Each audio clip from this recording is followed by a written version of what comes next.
So, hello everyone, this is Quick Show live. How are you guys? Let me know if you are there. I see some of you in the chat. Say something. And I always forget to ask this thing. Where did you know about this interview from? Where is it? Facebook or where did you get the information? Hi guys. Hi. So as usual, I would like to say that if you have any lags, if you have any issues with the sound, with the video, let me know. I will try to fix it. If the problem is with my computer, with my internet, just let me know. If you are new here, please subscribe. I have a goal. I really want to have 1,000 subscribers till the end of this year. I think it's totally we can do it. We can do it for sure. I will appreciate your support if you subscribe. So how is your stream going? I mean, what is the sound? Do you hear me well enough? Do you see me? I think that it works. What else? We will have plenty of time to ask questions in the chat. So I think that you can start right now. Please send your comments, your questions. I hope we will answer all of them. If not, sorry for skipping. You can support the project with a donation. The links is down there below, so you can send a message on the screen. We will read it for sure. There is a link to our Patreon page. Check it out. I will really appreciate your support. And what else? You can join the Facebook page, the Telegram channel. You will see all the announcements there. I think there is a link also. I need to check it. No, there is no link to the Telegram. I will add it a bit later. So yeah, let's start. I think that's the time to start. You have a couple more minutes to bring your friends here. Let everyone know that they have a chance to be a part of this conversation. So yeah, here is Pamela, ladies and gentlemen. Hi, Pamela. Hello. Yeah, let us know if you hear Pamela and me both on the same level. Yeah. So Pamela is in Vilnius right now, right? Yes. Yeah, and I'm from St. Petersburg, so you can write in the chat. Pamela can read the chat right now, so it would be great to know where I am from, our dear viewers. So write down your city, where are you from? Yeah, yeah, Pamela is in the chat also. So, Pamela, I think there are a lot of things we would like to know from you, but we would like to start with a little bit of the story. What was there before the swing dancing came to your life? What is your background? I know that some of us know it and some of us don't. Well, I was a teenager going to school. I was from a small neighborhood. Yeah, dancing traditional folk dancing. And then I changed schools when I was 15, I think. And when I turned 16, I found Lindy Hop. Mm-hmm. So you were 16, right? Yeah. And what was the point? Why did you like it? Why what is it? Like music, like people, what is it? Okay, so in the beginning, the first reason why I started liking Lindy Hop for its energy. Mhm. And I could not believe that it's improvisation, because me and my brother, we were on YouTube and we spotted the ULHS 2006 competition, and I was like, it's impossible that this is improvisation and they have so much energy. And that was the first thing that I noticed, the amount of power they were carrying with themselves. Mhm. Mhm. And did you listen to the swing music, to the jazz music before? And do you listen it right now? So is it the thing you listen to all the time, or Yeah, no? jazz music became a big part of my life for sure. But when I started dancing, oh, I remember my brother, he gave me this actually rhythm and blues kind of rock and rollish CD Mhm. for Christmas, and he said like, have fun in your Lindy Hop classes. And I was listening to that CD, and it was like all these songs of like choo choo choo choo to boogie and Five Guys Named Mo. And I was like, oh my god, will I have to dance to this thing? Then yeah, that was what, 10 years ago. So music we were listening to in classes, it was not bad, it was different, and there were some bad songs, but I think scene in Lithuania, they grew fast and they developed a pretty good taste, and little by little I developed a taste for jazz, and yeah, now I listen to jazz almost every day. Yeah. And why is the scene in Lithuania is such a strong scene? Why is it? Well, I guess you can say it's strong scene. For Mm, sure. um, okay, when I started, everybody were young, Mhm. and we didn't have much money to do anything else, just to go dancing. So we were practicing everywhere, in school, in the parks, dancing all the time, talking about the dance all the time, watching videos. Our teachers were students, everybody had time, everybody wanted to be better, and they wanted to learn, and I don't know, to find something, because 10 years ago Lindy Hop was very different. Mhm. And I don't know, I guess it started there. And yeah, I had great teachers, super passionate. We started traveling when I was pretty young, so we went to festivals, and a lot of our teachers went to Harang, so they would come back inspired and share their things and thoughts. I Mhm. guess we had time to be strong about dancing. Yeah, cool. And when you say like you wanted to be better, was it just to dance better? I mean, the social, just to be better at the parties and so on, or was it like for some kind of performing competitions and so on, or just social in the beginning? I mean. In the beginning, there were no performances in my cases. Hmm. Like teachers would be performing in social dancing, and yeah, I was a student, and I actually liked it. I didn't want to perform because I was performing a lot with folk dancing. You know, like in school, you go to these evening classes twice per week, and then you perform in school events and whatever. So I was really done with performing.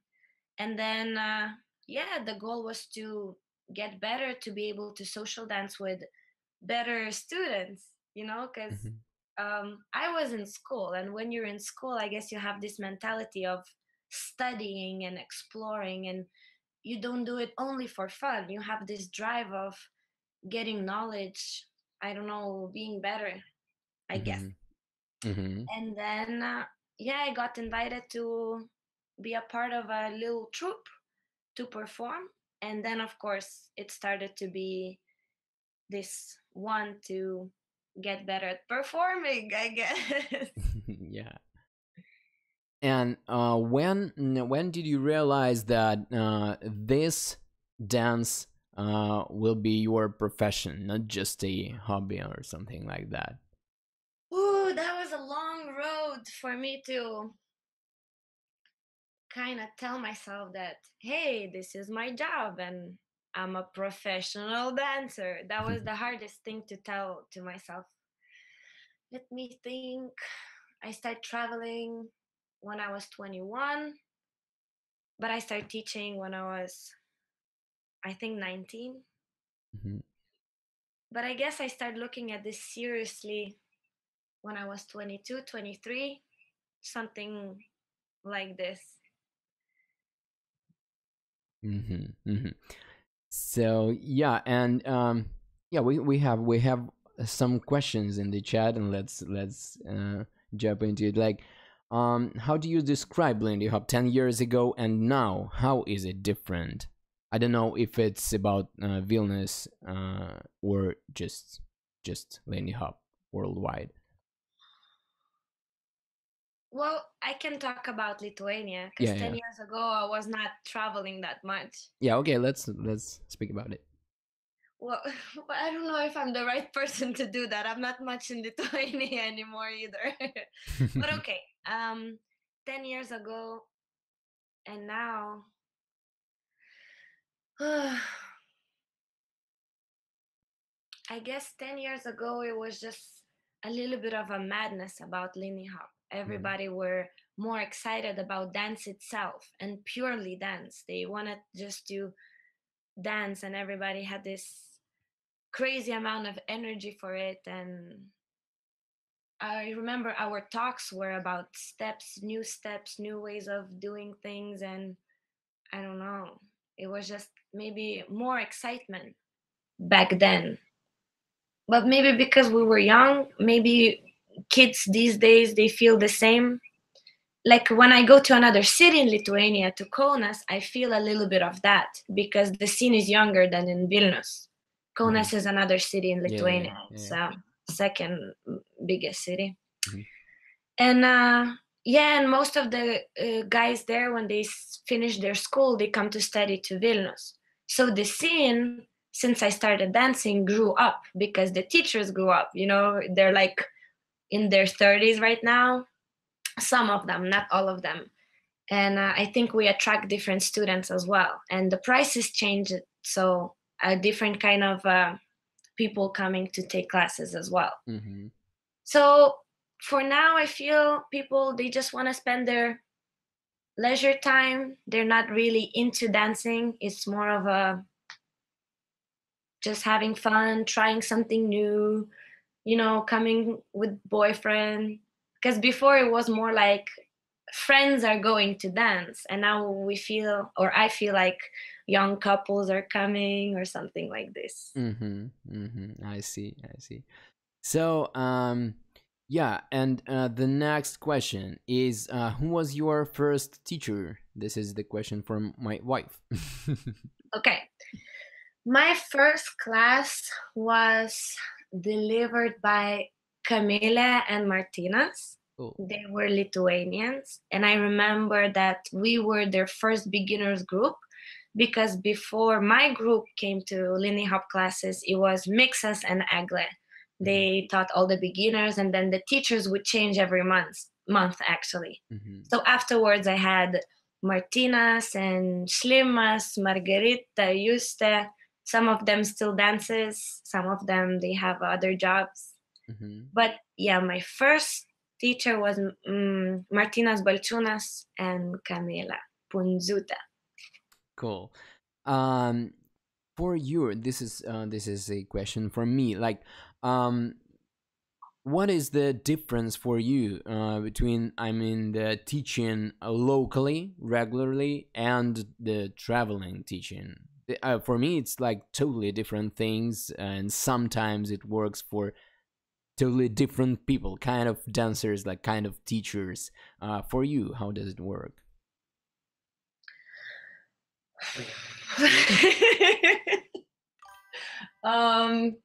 Yes, it's totally different.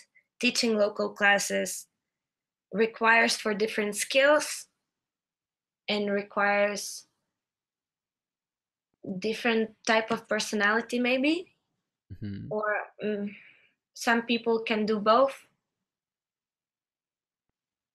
I've been not teaching locally for quite some time, and I don't think I'm very good at teaching locally.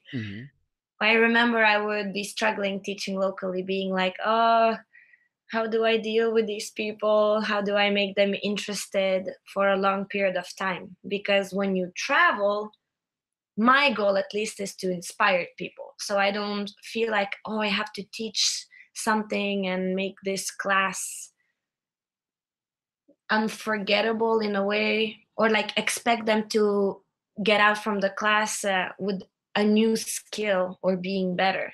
Because it's just most of the time it's 1 or 2 hours that you have that group, and they have so many teachers. So teaching abroad, it's a little bit more of a entertaining, a little bit more of inspiring people, giving them different points of views, and it's more information, more condensed information. So when I teach abroad, I'm like, so this is what we're doing, and I'm gonna give you homework, and this is what I do, and this is what you can do, and it's very broad. While locally, you have them twice per week, most of the time, at least the same group, at least in Lithuania. So you can take your time and you can go slowly. Because, yeah, people come to spend their evenings, and some of them are tired after job, or they don't really want to be inspired or learn something new every time. So I think it's totally different things. Yeah. So was it your choice to become a traveling teacher, and why did you prefer this one, if so? Yes, I guess it's my choice, because I had to decide if I want to travel. I don't know, but at that time it felt like that's the other step to start traveling.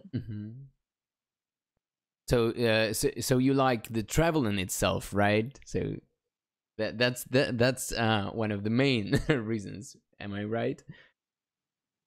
I guess so. Of course, I was excited to travel, and the definition of traveling, the way we imagine traveling, is something that attracted me. And of course, I wanted to dance better and learn better, because that was an amazing opportunity. Because in my case, I started working with dancers who were already established and known and super good. So I was like, oh my God, I get to learn from them. That's amazing. So that's why I wanted to travel. And yeah, I wanted to see the world, because I didn't have much money. My family didn't have much money, so I could not be like, oh, let me go to this event and learn from these amazing people. So I was like, okay, my only chance is to get good and to start traveling as a teacher. That's a great motivation. Yeah. So, and what is difficult about this type of job?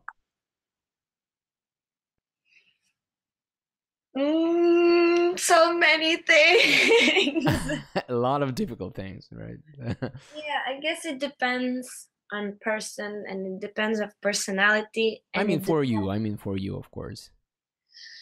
Oh, so many things. Gosh, I'm not very good with scheduling. I'm trying to be better, but I guess when I do too much of traveling, like every job, it has a routine. It looks like there's not much routine, but it actually very repetitive routine, just in chunks. This,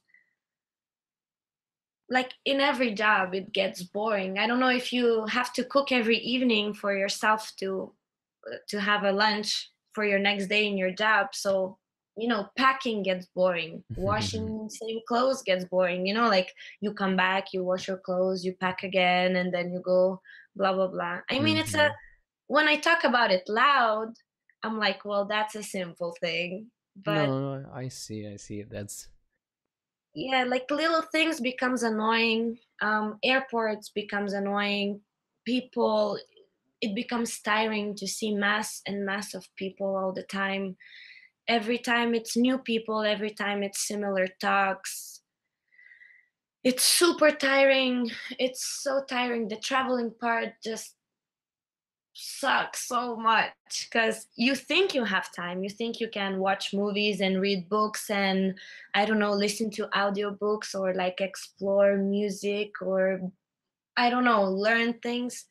But most of the times I don't have energy for that. I just find myself sitting in the airport and being like, oh my God, I'm so dull, you know? Mm-hmm. Mm-hmm. Um, food becomes hard, you know, every time it's a different bed, every time it's different water, every time it's different pillow, every time it's different food. Sometimes the food is amazing, sometimes food is not energetic, doesn't give you energy, so it becomes hard. Sometimes schedule is so complicated that you don't have time to breathe or to lie in bed and to rest a little bit before parties or classes. You don't get much to sleep, depends when you're flying out. Sometimes if it's early morning flight, you're kind of jet lagged, slept 2 hours going to the airport. You just find yourself restless. If you do this a lot, then you burn out and everything becomes hard. Like simple things becomes hard and you find yourself, or I find myself dreaming about, oh, I just want to be, I don't know, working in a little shop and just coming back home every evening and Mm-hmm. going to dance when I want to go dance, Mm-hmm. you know? Because if I just had to teach, that would be different. You go, you teach your classes, and then you do whatever you want. Mm-hmm. But then it becomes hard because you don't have a choice on your schedule. You do have a choice, but you actually don't have a choice. Mm-hmm. You know, everybody say you can say no, you can stay home and you don't have to go to the party, but 99% you go to the parties, you know, and everything is planned for you. The food is planned for you, and it's even worse when it's not planned for you, you know, because then you're like, excuse me, when do we eat? Because I'm hungry. Mm-hmm. Mm-hmm. So many things. I mean, I don't wanna, how do I say this, brag, or no, it's the other, complain. Yeah, yeah, I know. But I mean, like every single job, this job has downsides. It has a lot of beautiful sides. It made me it made me more open. It gave me a lot of courage. It gave me a different view to the life and people and all these things. There's many, many good things. But I think people don't know on the downsides. Yeah, that's why So, I'm asking. I want everyone to know it. So because like everyone um, is waiting for the star dancer will come to our city or to our event and will shine all the time. But I think that's important to know that everyone feel like this like everyone can be tired. So yeah, but I mean, I could talk about this, no problem. I can tell all the bad sides that I think this all right. job has if people are interested in hearing that. Because when I start traveling and when I became international teacher, at some point I was so disappointed. I remember thinking, that's it? That's the job? I was like, oh, I don't know if I like this. I don't know if I have personality for that, you know, Mhm. and I mean, I talked about this with so many other teachers and dancers in general, dancers who travel much, and all of them, they feel very similar. Maybe they just cope with it differently or have different personalities for it, but it's it's hard. You get burned out, you get uninspired. You know, I don't know. I guess people who have their daily jobs and there are things that they don't like about the jobs, and you can say like, oh, I get tired from the routine. We have the same problem. People, I don't know, I don't know, it's many things. Yeah, I can't I hear decide how you. much I want to complain. Yeah, let's go. How many weekends do you travel now? I don't know. I don't know. Now this year it's less. I'm taking 3 months off. Mhm. Last year I was trying to cut, but I think it was still around 30 or 35. We can It's say so you're hard. like, It just adds up to so many. I think it's always been at least 25. From the first year I started traveling, I think it was 25, almost 30, and then it always been around 30 or more. How do you have a rest from your travel?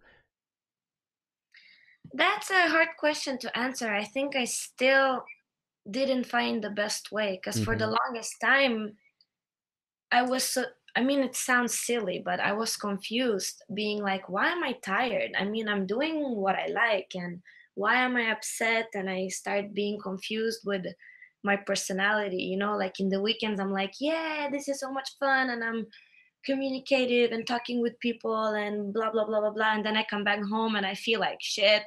Or can I say shit? Yeah, sure. And then I would be like, why have all these negative emotions? But I was younger, and of course afterwards I learned, okay, this is what you get. You communicate all weekend, and balance. You have to balance it out.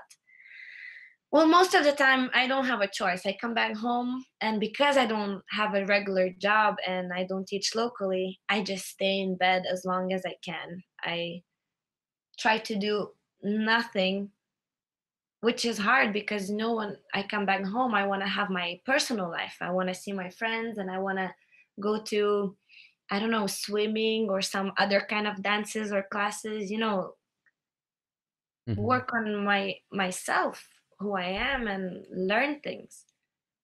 But yeah, I try to sleep as much as I can because most of the time you lack sleep. I watch TV episodes. I try Mhm. to meditate. I cook my own food or go out eating. Then little by little, if I start feeling like seeing people, I start seeing people. I don't know. I'm still searching for the way how to rest, not only physically, because that's not so hard. I mean, you just don't train, don't dance, lay, or like be as least active in your body as possible. But emotionally, that's the hardest thing for me to rest. I'm still trying to understand, do I have to meditate more? Do I have to not see people?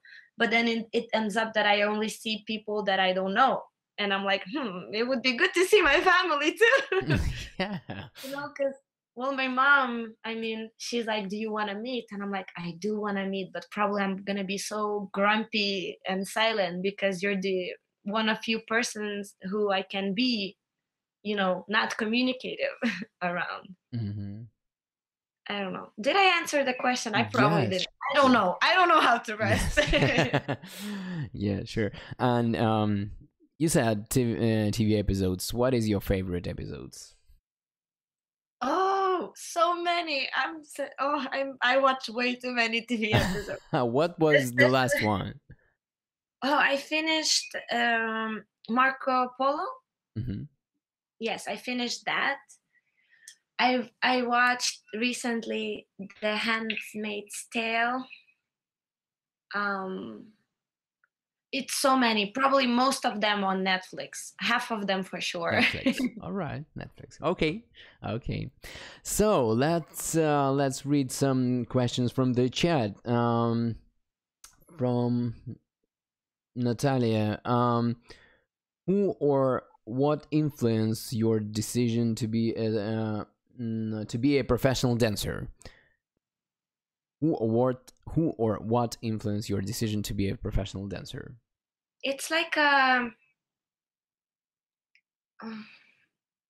snowball. It Mhm. starts, and it started really fast, and I just end up there. I was like, oh, okay. But I was in a very good position. I was a student. So I was studying through the week, teaching locally, and started to travel on the weekends. And in the beginning, I was like, well, we'll see how long it's going to be like this. But it just starts like a snowball. Then you get gigs, gigs, gigs. And then you're like, oh, I have gigs for a year or two ahead. And then there's no more time for anything else. and I love dancing so much, and I had expectations for this job, I guess, and then it just happened that that became my occupation. Okay. And the next one, who are your favorite dance icons? That's a hard question. And I'm super bad with names. And that's my friend. I said, ask me questions, good ones. And I'm like, that's the hardest question. In Lindy Hop world, so many. I don't know. I have to think about that. That's a hard question. Okay, and yeah, we will come back to this Yeah, let's come maybe back. later. Yeah. Who do you teach now with, and how it happens when someone invite you to teach with someone, especially if you didn't do it before together? Does it happen by the way, like when some organizer invite you with someone you've never teach with? Not anymore. It used to happen like this. Or maybe sometimes, but I say no. Now I teach with I teach with a lot of people. I teach with Martinas. I teach with Mikey. I teach with Nico. I teach with Felix. I teach with Ricard. I mean, I hope I'm not forgetting anyone. At least that's main people that I know I have gigs with. Juan, I teach with him. At least that's people who I have gigs with or recently had gigs.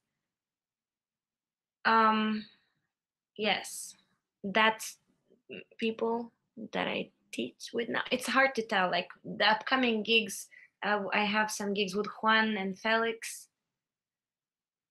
and Ricard, and so far that's it. But I mean, I take gigs with other people. Well, I have a question. Why doesn't happen so that there are so many great leaders and you are the follower to dance with them, to teach with them? Why is that? Why so many? Repeat the question. I was reading the comments. Sorry.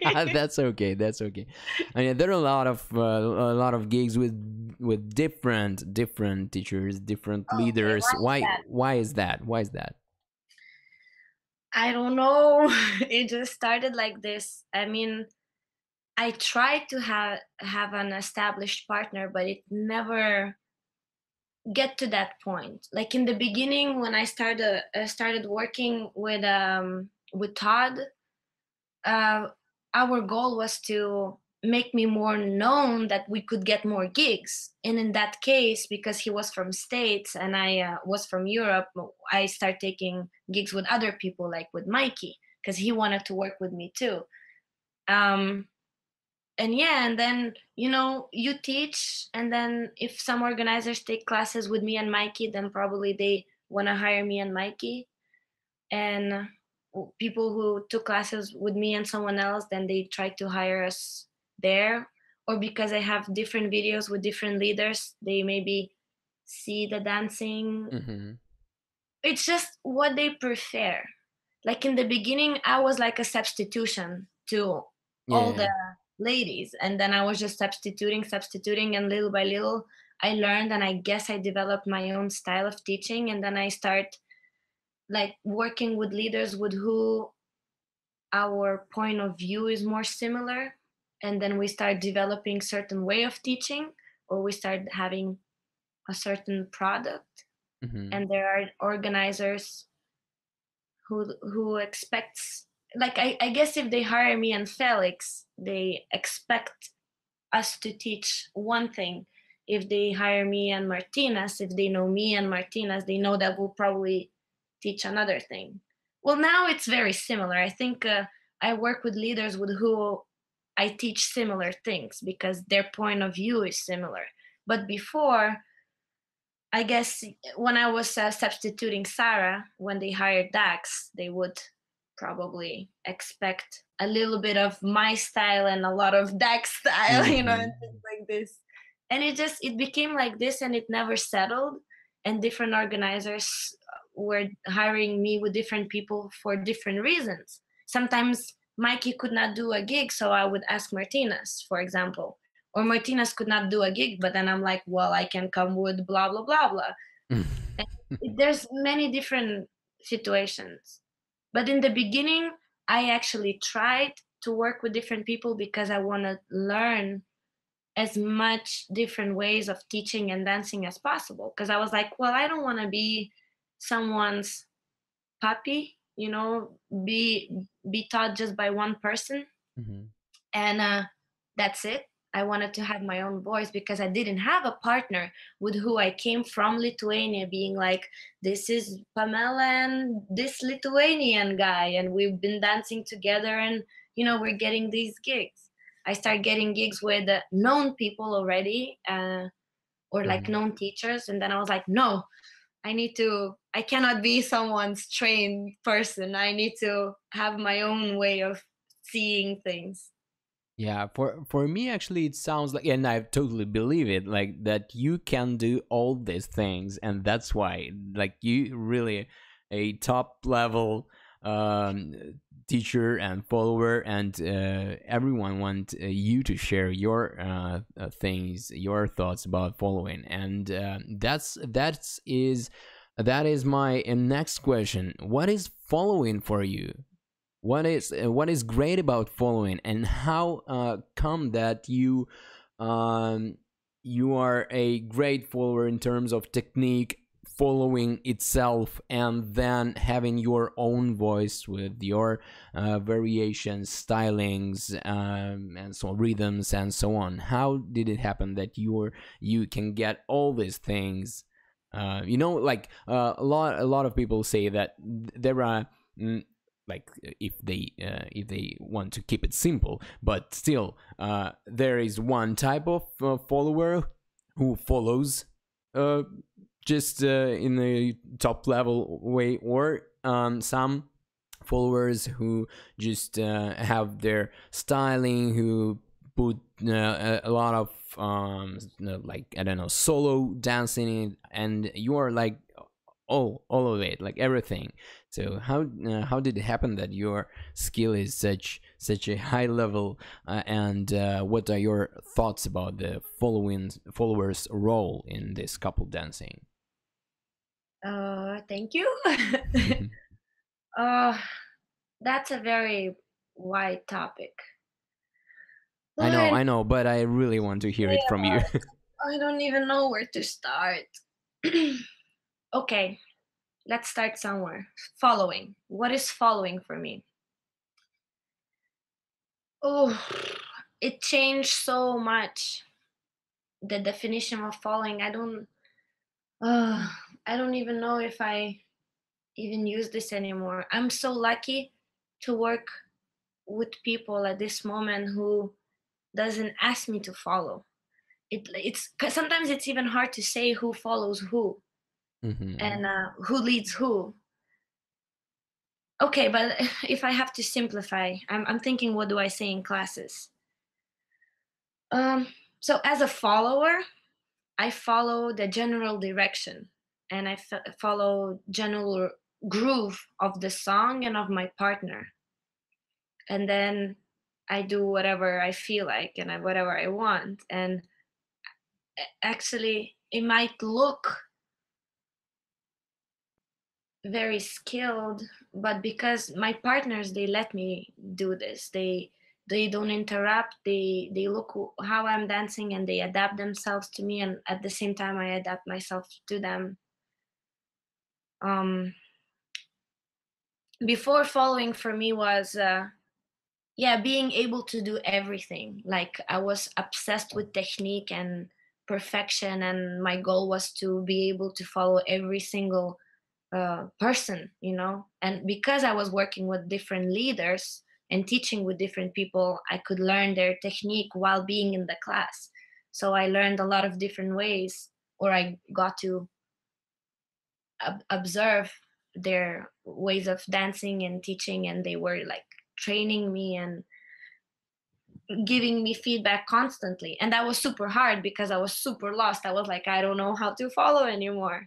But you know, I did my homework. I put a lot of thought into it, and for the longest time, yeah, I was trying to be that yay follower. And then it changed. I don't know. It's so hard to answer these things. I don't know. I mean, I worked on being technical person. I Mhm. mean, now sometimes I forget that, and the way I teach people, I teach them to be very free and kind of very basic in a way. They touch each other, and there's not much technique involved, at least in my teaching. But it doesn't mean it's not important. Mhm. I don't know. I think my technique went a little bit, and there are some people who said that I don't follow as well as I used to. But I don't think I mind that because I'm like, that's okay. I'm Yeah. having way more fun dancing the way I dance right now. Like for Okay. me, I'm like, I'm not I realize that I'm not a personality who can only follow, you know, and because I had so many ideas and I heard music in a different way, and I had so much energy as a dancer and as a person, and for me it was very hard to pace myself, and I didn't feel good at it. And people who knows me and watch my old videos, they see when I'm like trying to pace myself and to follow, and that taught me a lot. But as a person, I didn't feel maybe the best. Hmm. And So now, yeah, yeah. mhm, Sorry. go. I'm Yeah, kind of lost what I'm telling, so you yeah. can guide me. Oh, there are a lot of things I want to ask in this topic. So, um, when you say that following is like maybe a little bit the simple term, I mean the following itself, and I know I feel it like, but I'm trying to think of people who are dancing for maybe half a year, maybe they've just started, like anyway they learn the dance with this leading and following thing. And maybe what is, I know that that's the reason to come to your classes, but maybe a couple of common things what they can learn from you. What are your main points to what to look at, what to look for in this way of growing as a dancer for followers, and both for followers and leaders?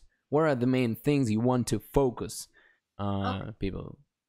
that's a that's easier to answer. Maybe we should do this like one question at a time. Okay.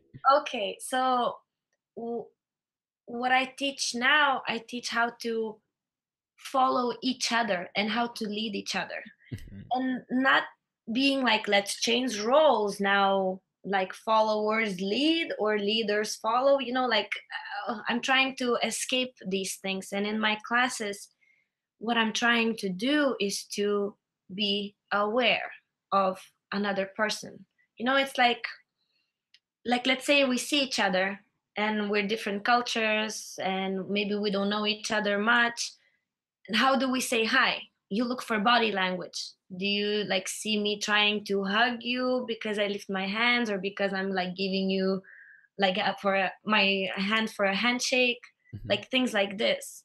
So I'm starting to teach how to pay attention to each other, and instead of like one is the one person is the only one who decides things and the other person who's only listening. And that's so people struggles with that. If you talk with beginners, they don't like it, but they get used to it, I think. Yeah, But true. if you teach them from the beginning to be like, yeah, sometimes one leads, sometimes other person leads, and then the dance becomes a little bit different, a little bit more dynamic and more social as well. there's maybe, as a personality, one person is more active naturally than another one. So in my classes, what I'm trying to focus is to first is paying attention. And I realized that teaching with Martinez, he helped me to name this thing, that this is so important. So paying attention, then body language and awareness, awareness of what it means to move myself. That's first thing. What it means to move someone else, from both perspective, from leaders and followers. And what it means to be moved by someone. When someone like starts pushing us, and when do I move? If the person touch me and I move right that second, or if I have to be pushed, like these things. Yeah. Then how much energy do we have? Are we moving very lightly, or like we have body weight and like counterbalance and all these things? And then are we bouncy? Are we very smooth? Like all these things. So when you're aware about this bigger picture of like moving itself, what it means to move on your own, what it means to move someone else, what it means to be moved by someone, and probably the fourth one would be what it means to move together, then the dance can be more dynamic, and then it's hard to understand who is really leading who. Then it becomes about initiating. Because, well, what I think and what I heard about my dancing while talking with other people and talking with my partners, when you prepare classes, you kind of have to understand what you're doing too. I am very active in the dance. I push, I pull, I squeeze. I sometimes lead my partners. I slow down, but because I'm aware, if I do this, I know how my partner feels. And then in regards of how my partner reacts, I take a second decision.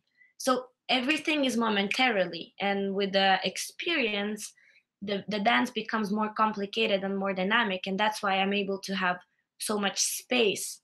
But not with everybody. Like if I dance with a leader who is leading a lot, then I cannot do these things. I try, and I try to use other skills, but just because I work with these people like Felix, Martinez, Ricard, and Mikey, I'm able to initiate more. Does that make sense? Yes, for sure. It's Yeah. hard to explain. So yeah, when you come to my classes, it's not so much about lead and follow. Sometimes we do concentrate on that, but it doesn't have a role.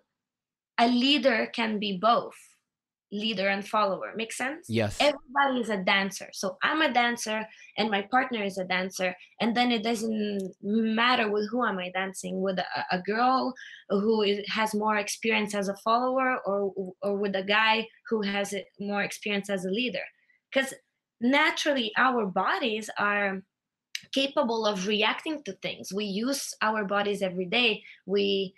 We lift cups, we open the doors, we carry the groceries, and the same thing happens in the dance. If we hug each other, then we hug each other in the dance. If we hold hands while walking in the park, we hold hands like dancing. So I'm trying to understand people, to associate these things, so it becomes not so foreign. Because I'm on fire. Okay, I'll come down.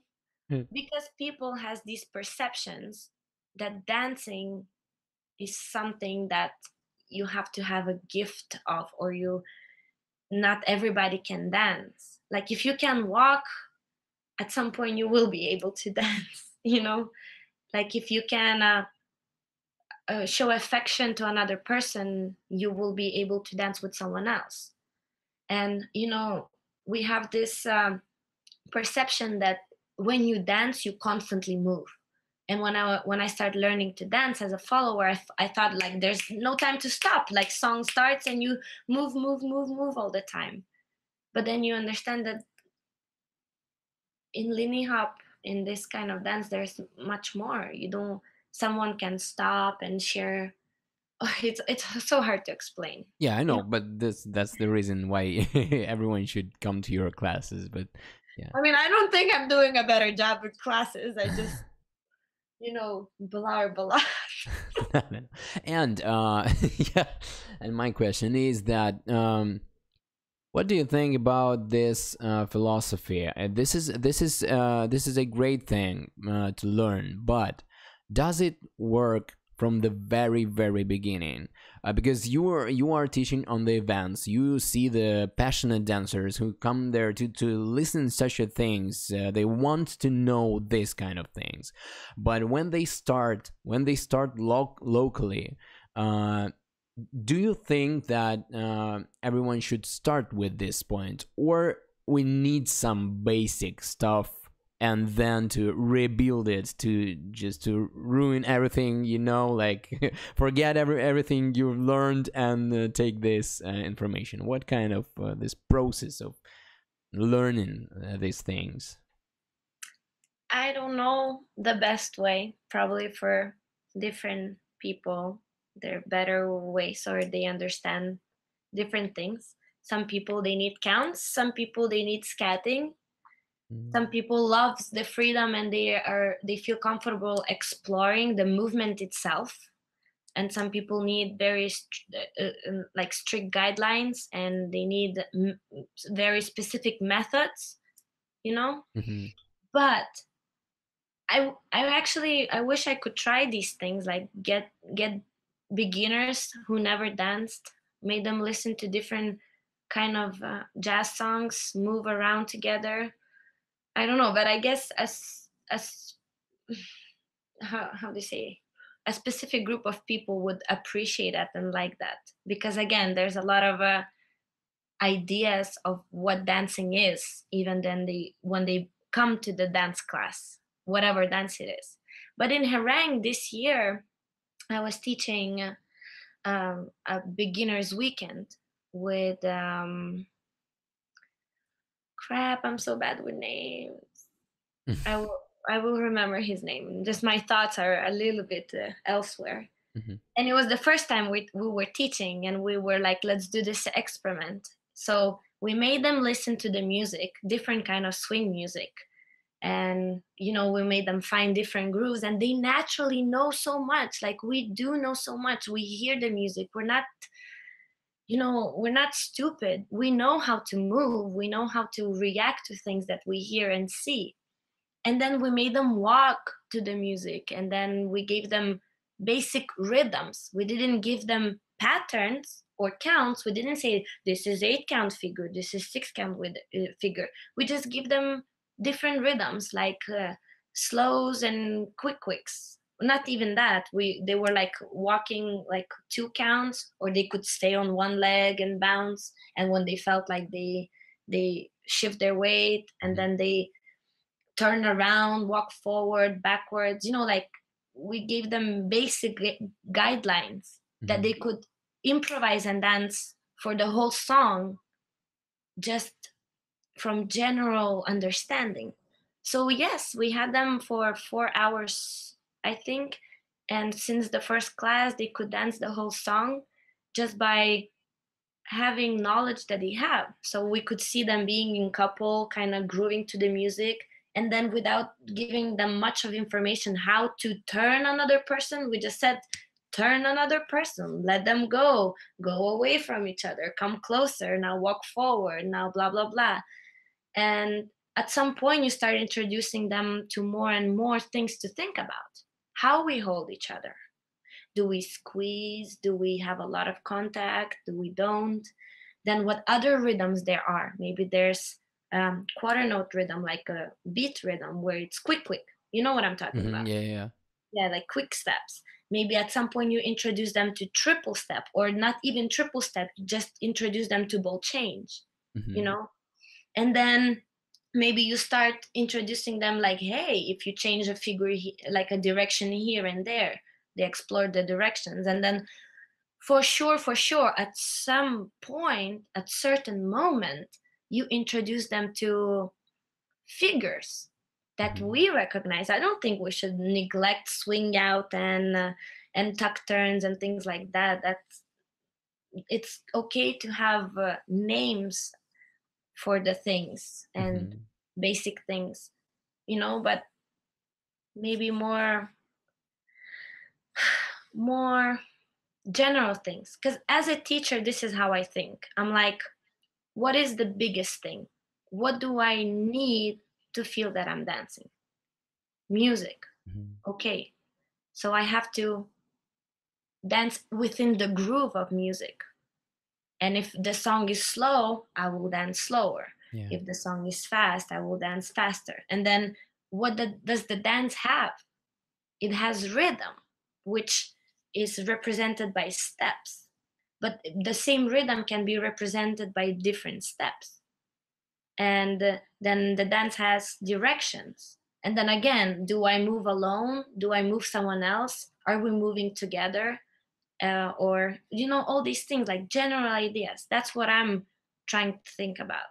And when we were teaching in Harang, that group of people, they were improvising, and actually we were like giving them a song, and we were like, do you hear this accent, and it's repetitive, or this melody?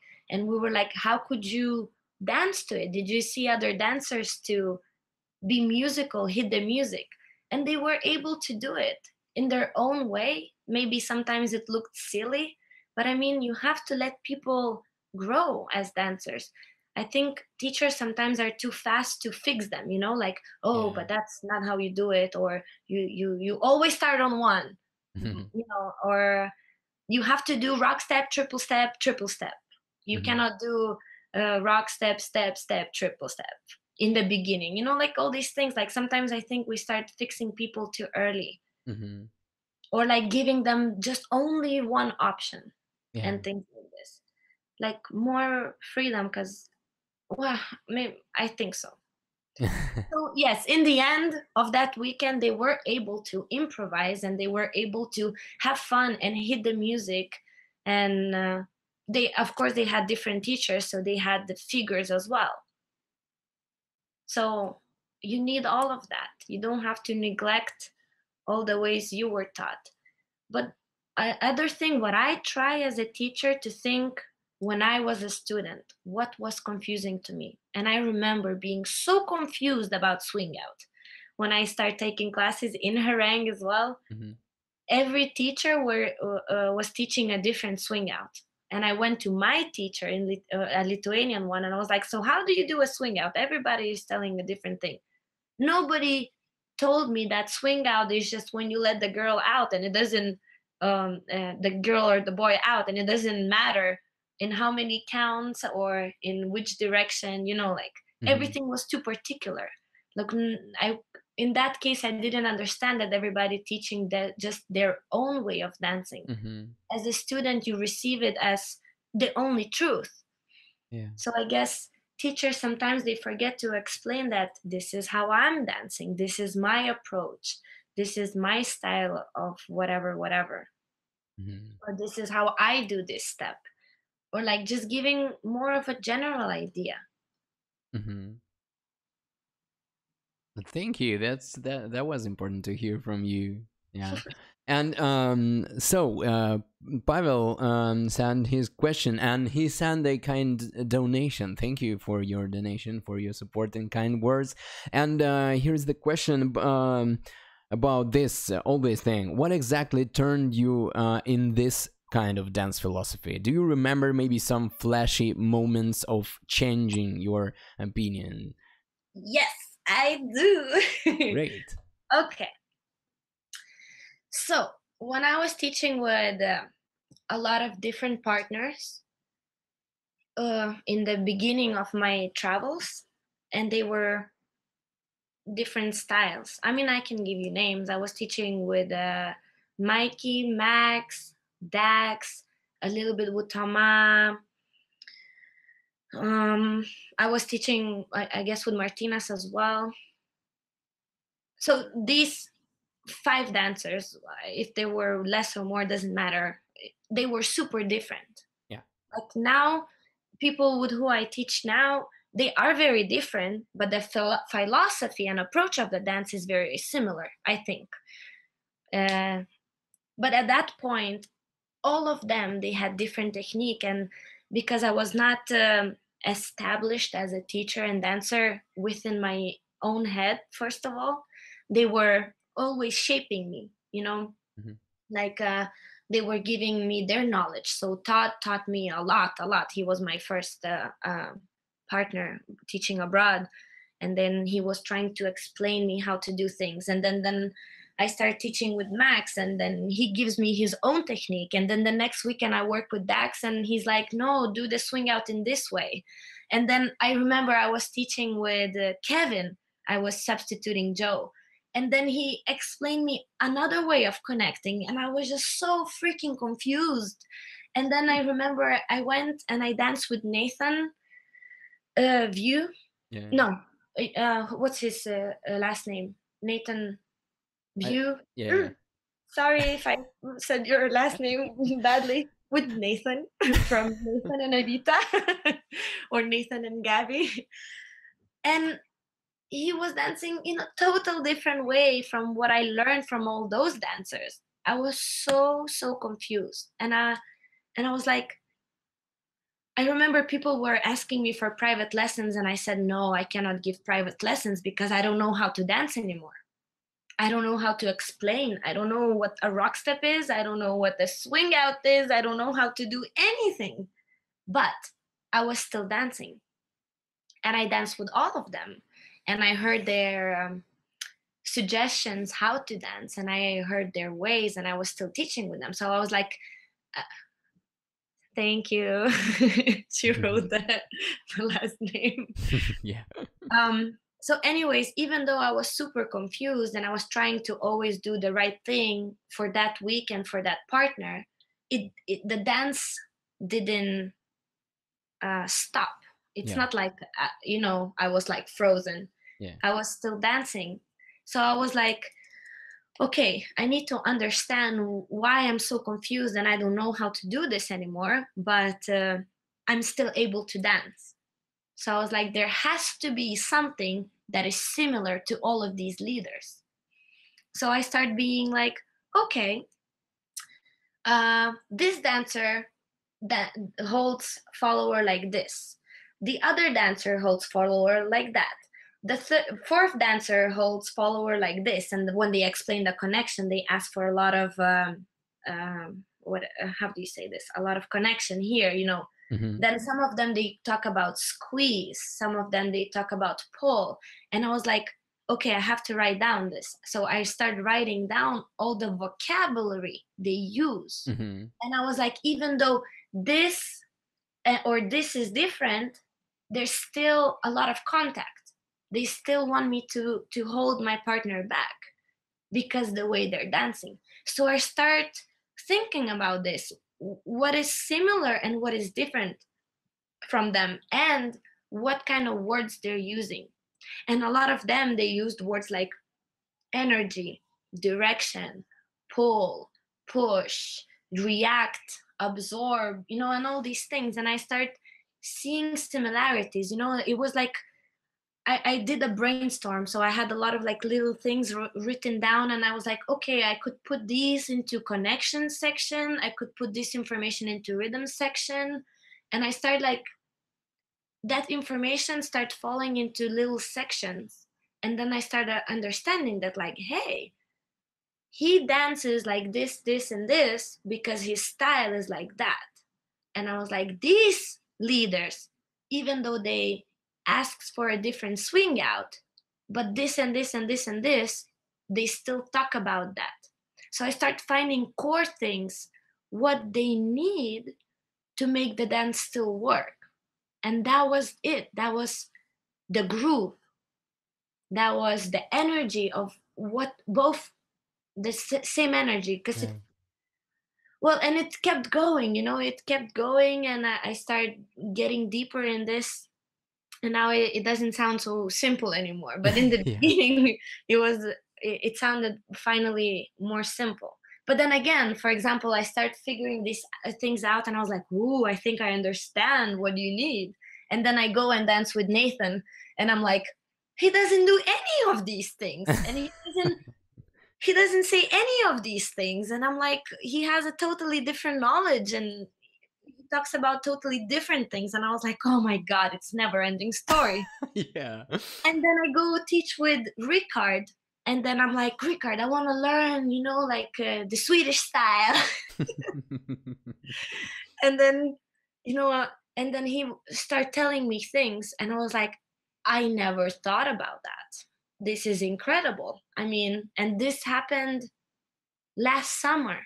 Yeah. So like for the past 4 years, I've been like having this kind of philosophy, like finding similar different things, like writing down the vocabulary, like putting puzzle pieces together. And then I meet Ricard, and then he crashes all of it and says like, oh, but have you ever thought about this? And then I was thinking, I'm like, okay, so in the end, it's agreement. How do you agree to function in the dance? Yeah. But like more in a, probably in a, when you want to dig deep in that sense. But as a dancer in general, you don't need to dig that deep.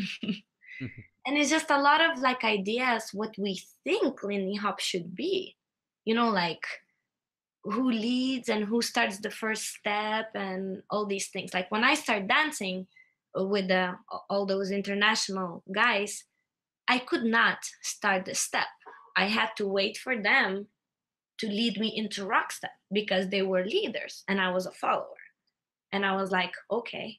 And now I say, followers, if you feel like rock stepping or, like getting into the song, you feel like that was enough of groove, go for it. And then after a few months, I was like, you know what?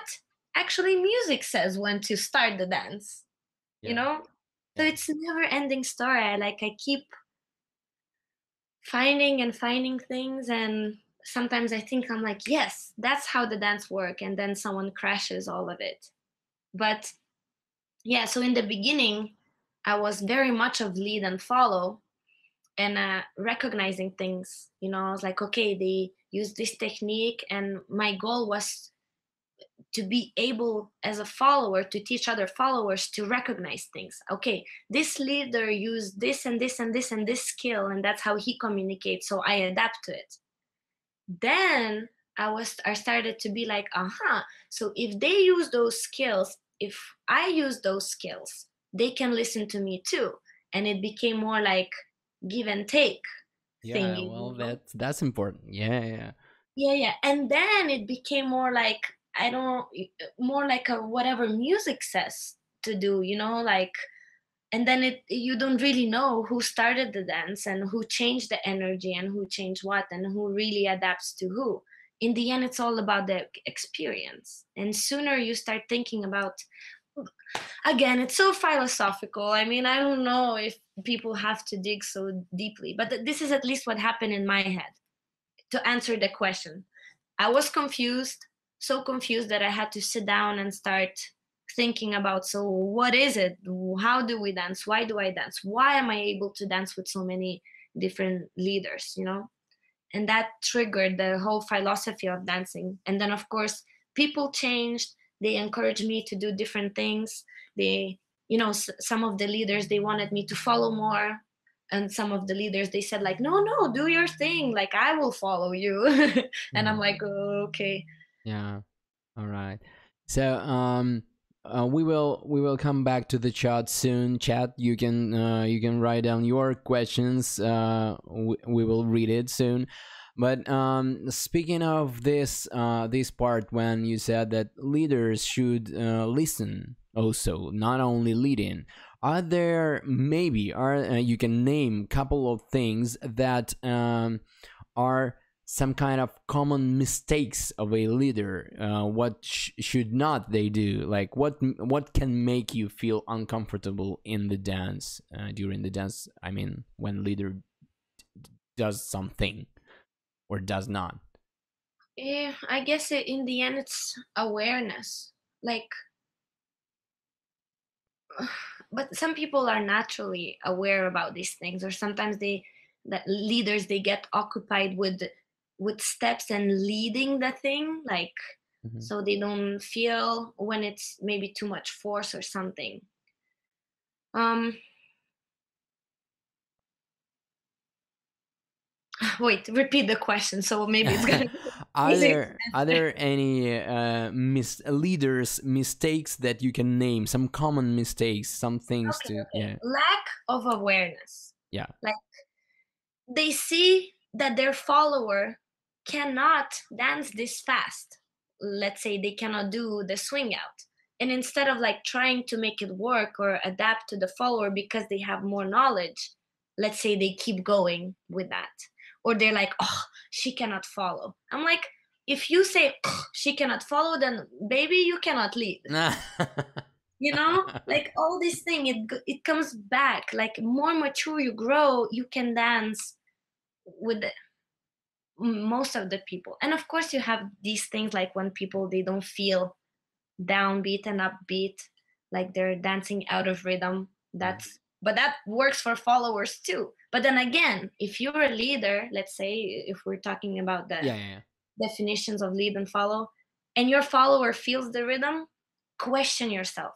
Like, you're not alone in this. Like, you look at your follower, see if the follower can help you and things like this. So yeah, just like lack of awareness. But this comes with time, and comes with how you learn and how much you put thoughts into dancing. So yeah, sometimes, but that's another thing. Leaders, those who lead, yeah. treat your follower as you were dancing with someone who you respect endlessly. That's another thing that made me think a lot. When I start, sorry if will appear a little bit cocky or something, but when I start being known, or like start teaching more and more, or like I felt like I'm more recognized, well, I start feeling that people dance with me differently. Hmm.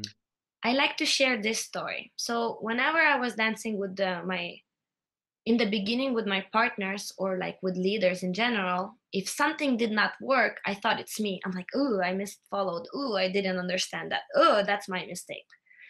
And then when I started to get, I don't know how to name it, a status or something, I would be dancing and I would be misfollowing things, or like, like sometimes you feel like, oh, he wanted to do a swing out, but I rather kicked and turned myself, whatever. And they would be like, oh, I'm so sorry. And I'm like, why are you apologizing? I didn't follow you on purpose. Or like, I tripped, but not you, and I was like, oh, they thinking that they are doing something wrong. And it's not that me, I didn't follow them, but they led me badly. Yeah. So the dances became so much more successful because they treated me like I'm always right. You know what I mean? Yeah, yeah, yeah.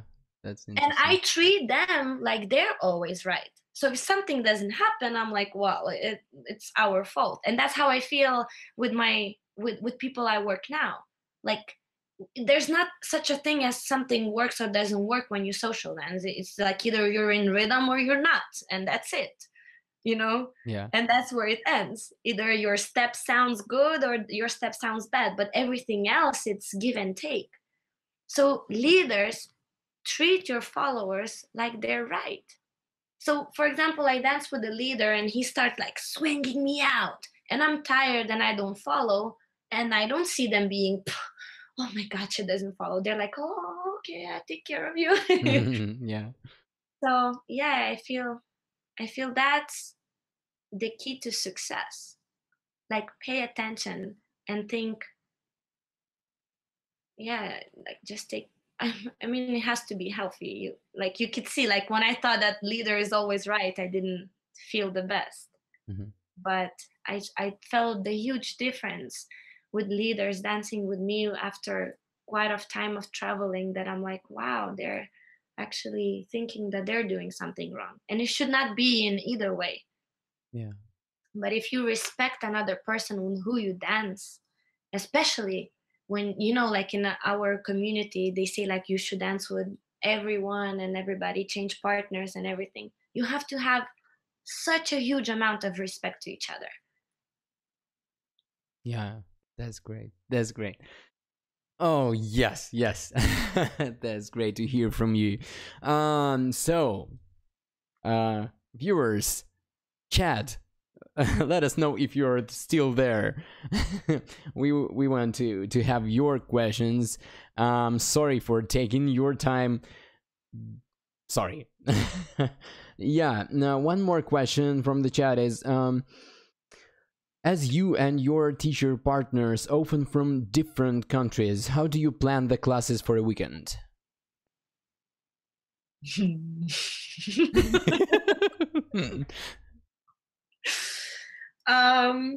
When we meet, we plan, we talk, and then afterwards you, it depends what you're teaching. Like I see people planning classes in the beginning of the weekend when they meet, or like at social dance or before the classes. How do I do? Well, sometimes I have new approaches or new methods or new ideas, and I'm like, oh, should we try this and this and that? And then that's how it goes. Most of the time, I like to go to the class without a certain plan. Um, because at this moment, I think I taught so many classes that I can pick and choose and combine them, and I like to see my students and be like, that's what they need. So you start with something, you start with the idea of like, you know what, let's work on directions. So for example, I meet Felix, and we like teaching this class. I meet Felix and I'm like, let's work on directions today. And he's like, yeah. So we give them one example and they improvise and we see how they do it with it, and they triggered us with something. If they struggle with something, we're like, oh, but you should try this and that. That's at least how my classes go. Yeah. I don't know, like sometimes we have steps or routines, then we create these steps and routines before the classes, but then again, with experience, it just becomes so much easier. Like in the beginning, when I needed to prepare classes, because otherwise I felt so bad in the class when I didn't know what's gonna happen. Then yeah, before the classes, you meet earlier and you create things and you talk about and you run through the class. And it doesn't work this easy with every partner. Like yeah, with Nico. Sorry, Nico, but I don't know if he's gonna listen to this. Like we had a little bit of a struggle when we had to teach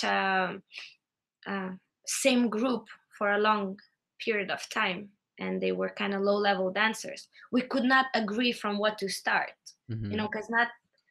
So yeah, then we had to sit down and plan a class from the scratch, talking about, do we warm up, how do we warm up, and what's the goal of warming up, why are we doing this specific moves, what's the goal, like to teach them a new jazz move or to make their certain muscles work, and then what is the main thing that they need to learn and why, and what kind of classes we have that we can take to different directions. So let's say we come to the class, this happens, and we're like, okay, let's do this. And then we're starting to do that. And then which way do we take?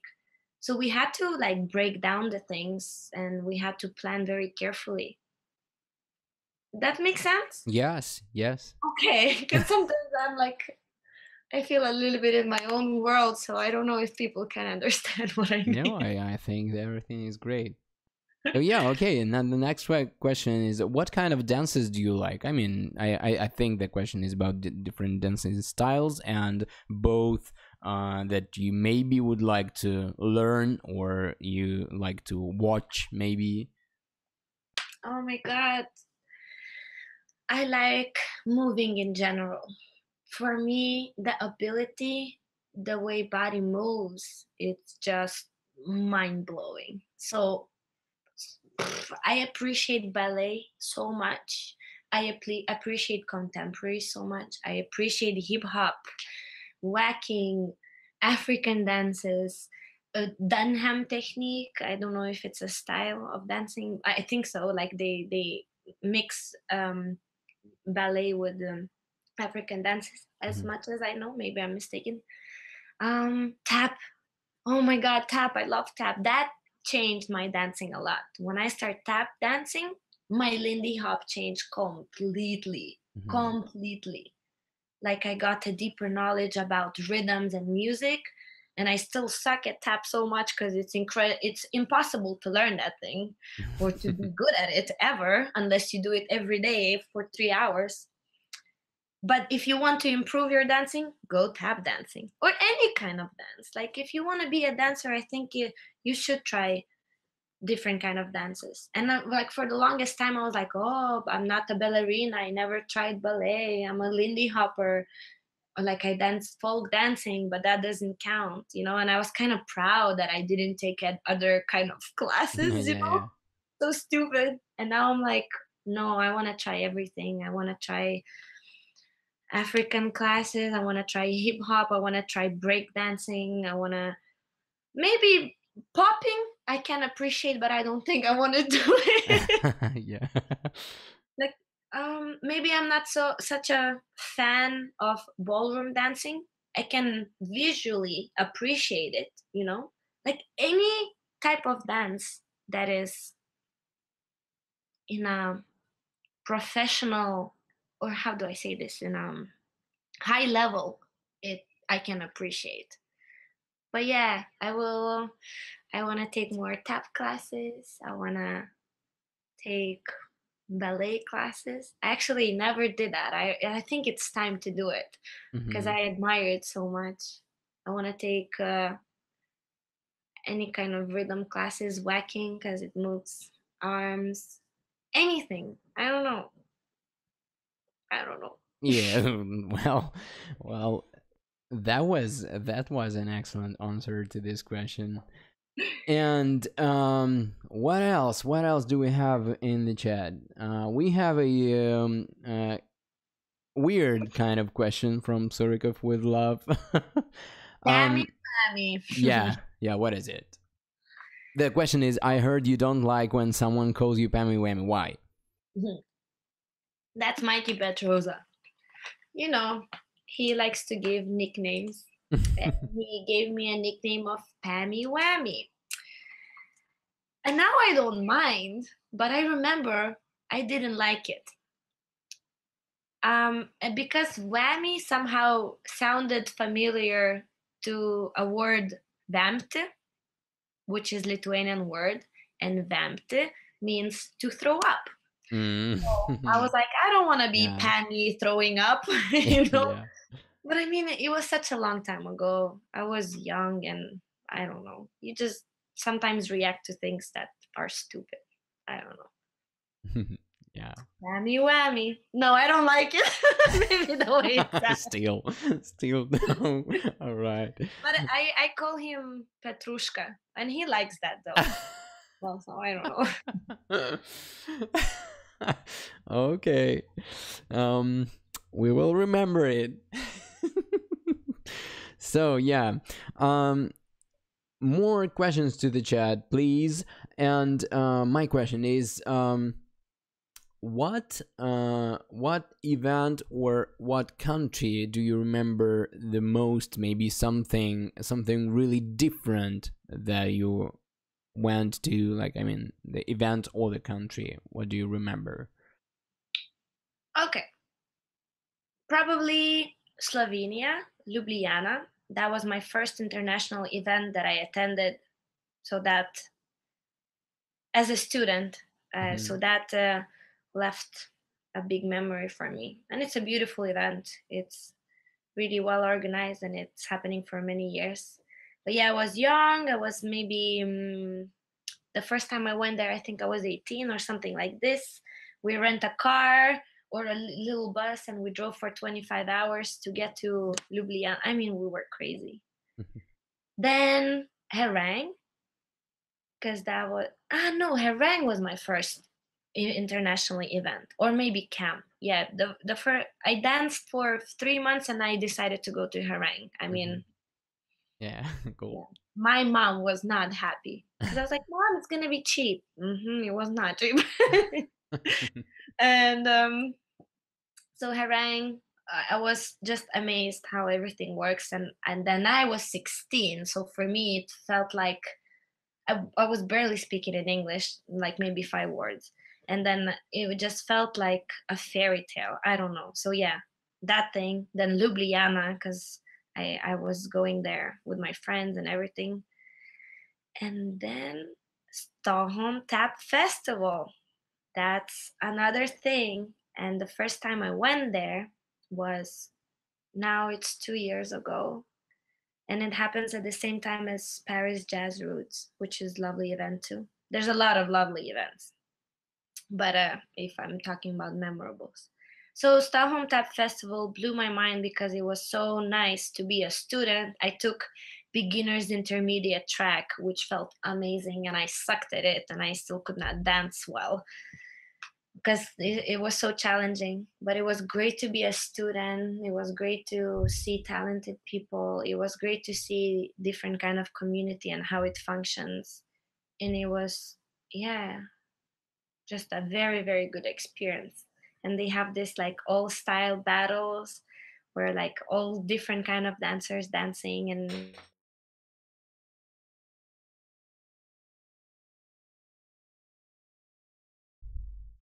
Oops, something happened. What is it? What is it? Wait, wait, wait. Chad, can you see us? What happened? Can you hear me? Let me know. Everything just stopped. What is it?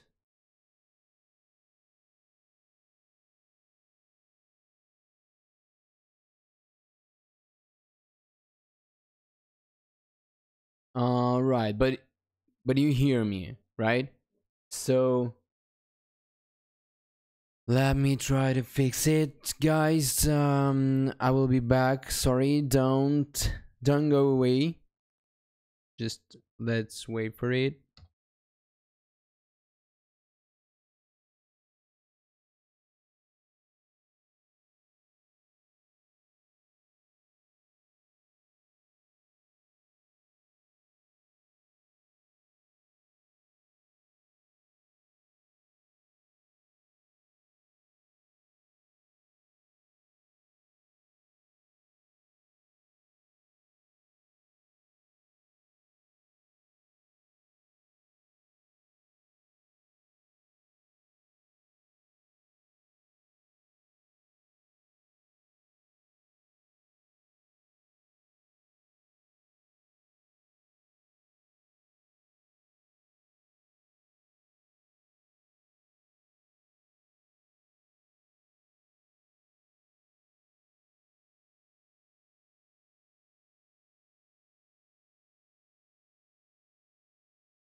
Yeah, guys, well, we're trying to figure out what's going on, because everything is working here, but Pamela disconnected from the call, and yeah, we will let's try this one.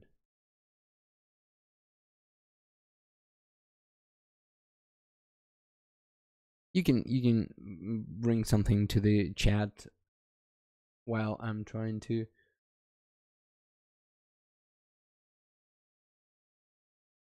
fix it.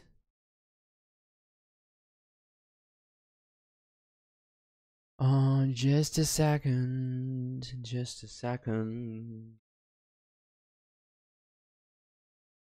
What's up, chat?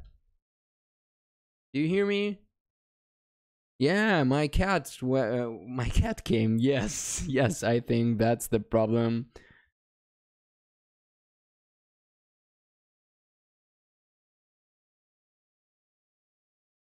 Everyone just hate my cat.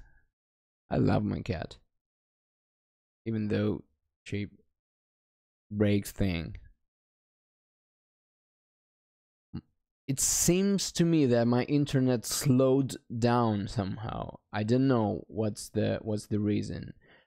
And yeah,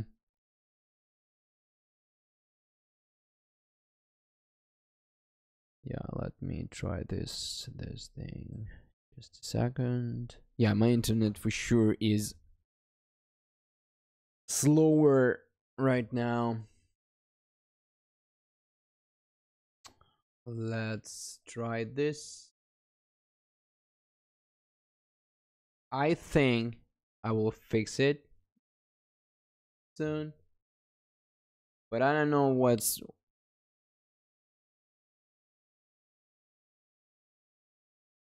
There's no problem with the picture from me. But the internet is slow, really. It's the first time it happens. Actually, each time I have new kind of problems. Quit the torrent client. What torrent client?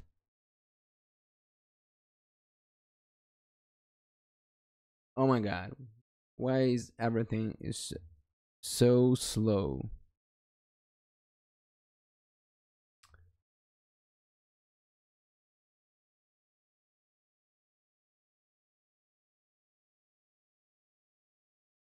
How can I add someone to Google Hangouts talk when it doesn't give me the link? Let's try this one. Guys, if you're okay, let's move on for a few minutes just in chat. Pamela, do you read this? Restart lobby. All right. Jokes in the chat.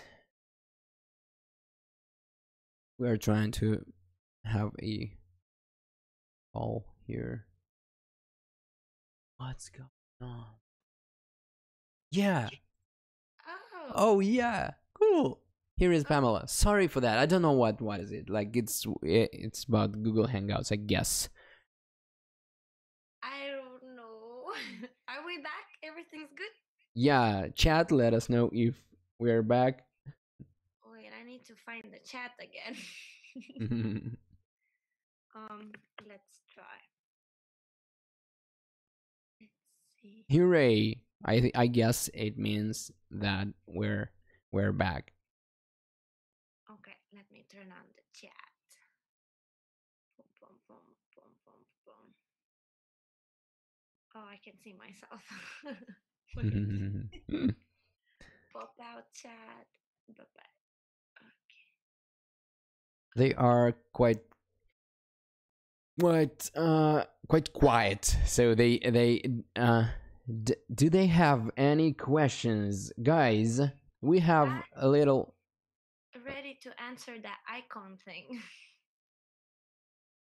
yeah, Yeah, what's your dance icons? Oh gosh, I got so confused with that question. I was like, oh my god, I don't remember any names. But now that I think, I'm like, come on, that's an easy question. Um, Eleanor Powell, I love her dancing. She's great. Nicholas Brothers, amazing. Like endless amount of inspiration. At least that.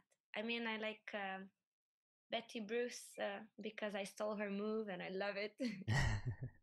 um, that's at least a few. I mean, so many, but at least those. Mm-hmm. Okay, and do you like DJ music or live music more? Well, I Okay, know I some know how people to that, answer this. yeah, If the live music is not good, then I prefer DJ music. yeah. Yeah, I mean, of course, live music can nobody can top that, but sometimes it happens that it's not very good. So I wait for DJs to dance. I mean, it's great. Do you imagine we are able to dance to DJ music? Like we have technology and we have great DJs, and sometimes it's amazing. So why not?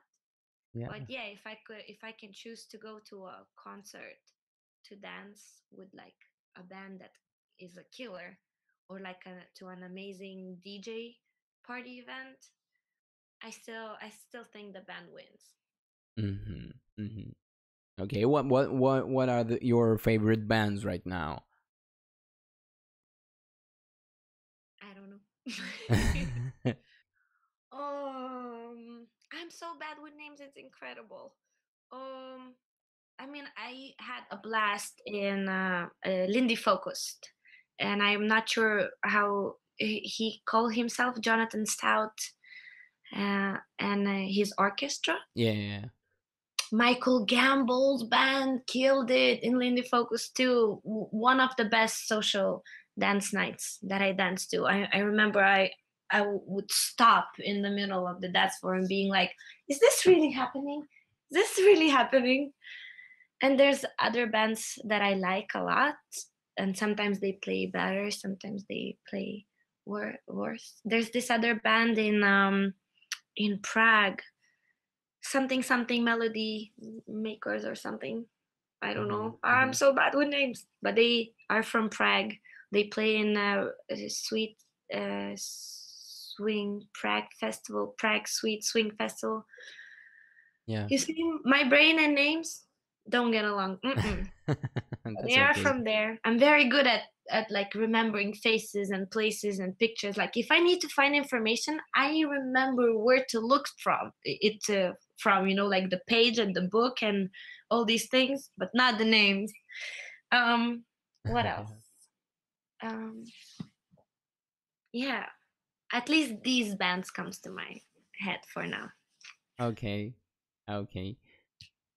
What is the next event you're traveling to?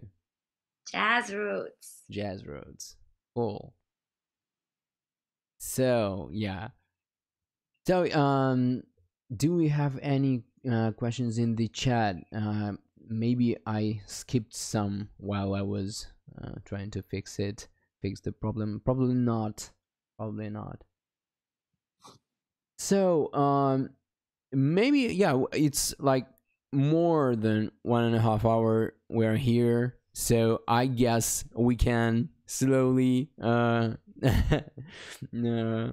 to an end of this interview or a talk. Maybe if someone has questions, or you have a couple of minutes um to send them. Can you share us your passion about jazz roots? Pavel asks. What do you mean by jazz roots? Because that's something that I've been hearing different ways of defining it. Maybe I guess maybe he's talking about the Paris Jazz Roots. I mean like the name of the event. Maybe Pavel, let me know if I'm wrong. Festival. Festival, Paris. Where's your passion about Jazz Root Festival? Passion. Do I feel passion for Jazz? Festival, yes. I mean, I like that event. They're great teachers. Like we have a show, and this year it's gonna be improvisation more than choreographed numbers, which I'm very excited about. Music is good. There are a lot of good students, and I really like that it's solo dancing. Like it's you really work on your own, and that's very important. You have to feel comfortable in your body and be able to express yourself as well, not only dancing in couple. It's funny when you think about it. Like when I remember seeing beginners coming to classes in Vilnius, and they were so uncomfortable moving with someone else, but then it becomes more comfortable rather than moving alone. So Jazz Roots is a good festival for that, and it has different type of dancing. It has good tap dancers. Now you can take classes and do some soft shoe and things like this. That's great. A lot of talented people condensed in one place. And I would like to ask, are you nervous when you need to go on the stage, performing or competing? Depends. Sometimes very much, sometimes not at all. I remember a few times I threw up because I was so nervous. What was it like? What was the kind of performances was that? I don't remember.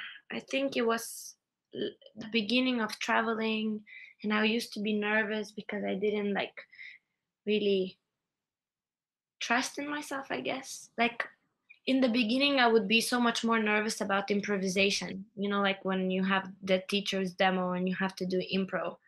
Because, yeah, it was just like so scary to make mistakes, especially when it was so much lead and follow. And then sometimes if I'm not very comfortable with a dance number, I remember I used to be very nervous. I used to get more nervous than I am now because maybe I used to put more pressure to, I don't know, to prove something, to do really well. But afterwards, like, hey, if you feel this shitty, you should not be performing and just don't do that again. And I was like, well, no, I want to perform, but I don't want to feel like this. And then I talk with myself. I'm like, what's the reason that you're performing? You want to share, you want to express, then there's no matter to be nervous. And then experience helps. I don't know. It really depends on event, on the stage, on the audience, on the number. Yeah. And one more. Do you have any story, maybe crazy story about the some organizers? I mean, when they were really welcoming, really crazy, warm welcome for you, or the other side, maybe something awful, something weird. Without the names, of course, just maybe some crazy stuff. I can't tell the names, but when you start asking this question, the one story popped in my head right away. So I'm just going to share that one. I was in Greece, in Athens, twice. Both times I end up in the hospital. What happened? The first time I broke my toe in the class.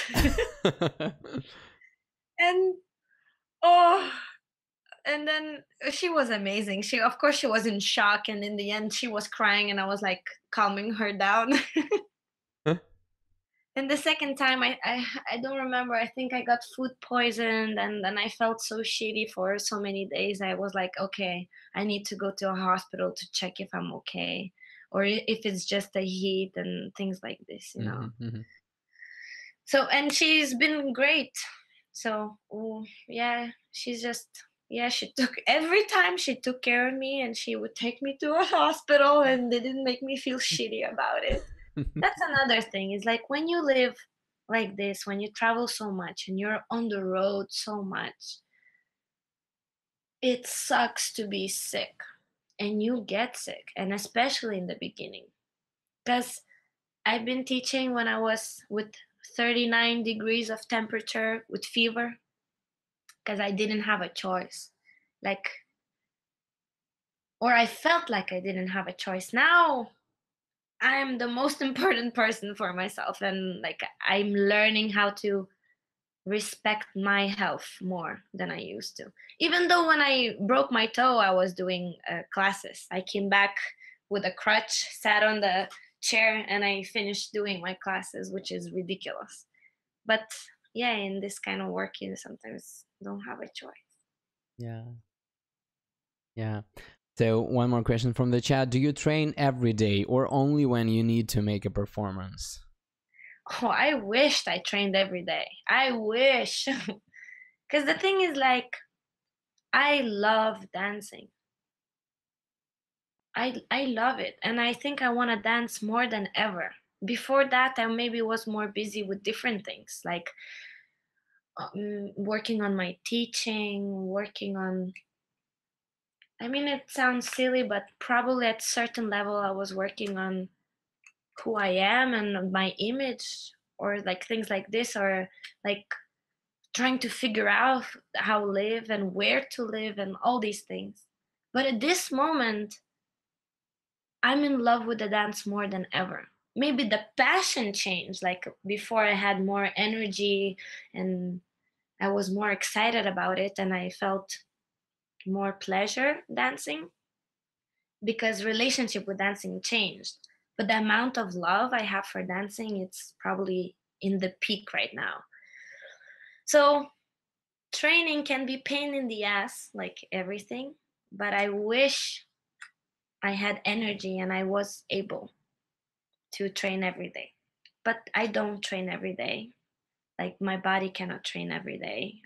Most of the time I'm in pain, which is ridiculous. I'm 26. So I have to Yeah. rest. Yeah. And yes, when I have a goal, like when I have to do a performance or when I'm inspired to do a performance, I train more. But yeah, I don't train enough, not at all. Like traveling and weekend festivals takes way too much energy. But that's why I teach like this. I make my classes my training sessions. I teach the things that challenges me, even though it's a beginner's class. I will teach them something that I can work on, and I will be trying to do it alone or with my partner, because I was like, crap, if if I think about my week, 5 days or 4 days out of a week, 24 hours I'm not at home, and I get so tired when I'm home, I'm barely having a life.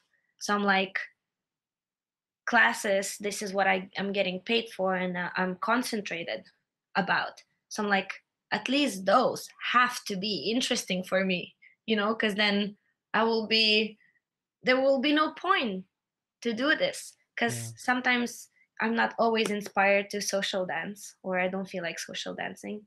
So I was like, and then I don't have energy to train. So I'm like, I have to make those classes to be challenging for me. I have to train or like work on my dancing together with my students. It has to be something like that. Yeah. So I'm trying to train while I teach, if Yeah. that makes sense. Yeah. Yeah. Sure. And tell us about Pamela's shoes. No.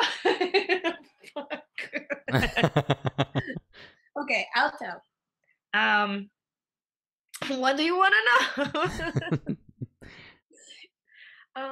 It's a little project of mine. It's a little baby. It happened unexpected. Um, okay, how can I make it short? I was buying these boots in Spain because my roommate bought them, Lucille. They were gorgeous, and I started buying them, and I bought them few seasons, and they stopped making them. And then I came back to live in Lithuania, so I went to a shoemaker, and I was like, I need these shoes, but fix this, and this, and let's put these colors. And I was like, be prepared, because I'm sure a lot of my friends will want these shoes. Mm-hmm. And she was like, okay, the shoemaker, my first shoemaker. Um, and then she made the boots. I started dancing in them. They felt great. People started wanting them. My friends started wanting them. And I came back to shoemaker and I was like, my friends wants them. And she was like, but why? You should make a brand. You should sell them. And I was like, that's an interesting project. Like all of us, we have this question: what if we don't dance? What would you do? And dancing was the only thing I did. So I needed something on the side. And I was like, well, that might be fun. And I start talking with my friends, like, oh, the shoemaker said this thing about maybe having my own shoe line. And I was laughing about it. And my friends were actually, yeah, I could make a logo for you. I could blah, blah, blah, blah, blah. I could blah, blah, blah, blah, blah. And I was like, oh, you want to do this? I was like, let's do this. If you know me, I'm pretty impulsive and I fall into things that I really regret afterwards. And then it just exploded. I mean, I started it as a joke, like on Instagram, and it was actually not on purpose. I created an Instagram and I was like, I'm gonna create this brand and I'm gonna have this web page and all these photos, blah blah blah, and then I will open the Instagram account. So I wanted to make it private, but I think I pressed something so everybody got this notification that Pamela created swinging shoes Instagram account, and I was like, crap! Now I have to post the pictures. Yeah. So I started posting the pictures. We made a little movie with those shoes, which never actually got posted, and I started getting so many followers and everything. And I was like, this is great. And then my friends' festival were coming, and we made like 15 pairs of boots of like pre-order. Yeah. And then it got sold in like, I don't remember now. I don't want to lie, but in my head, it got sold in 30 minutes. It got sold very fast, and it was like on Google form, nothing like professional. And my roommate, actually, he pushed me. He was like, it doesn't matter if these shoes are not finished or you don't have a stamp on shoes or something is wrong. He was just like, go do it. It doesn't matter. And then I did it, and it went really, and it was so much fun. And I got to spend time with my friends and make a project with them. And I got to be this person who like picks the colors and gets to know something new about footwear. And I felt like, oh, I'm learning something new. It was just so exciting to be involved in something else rather than just traveling and teaching. But it was like a little project.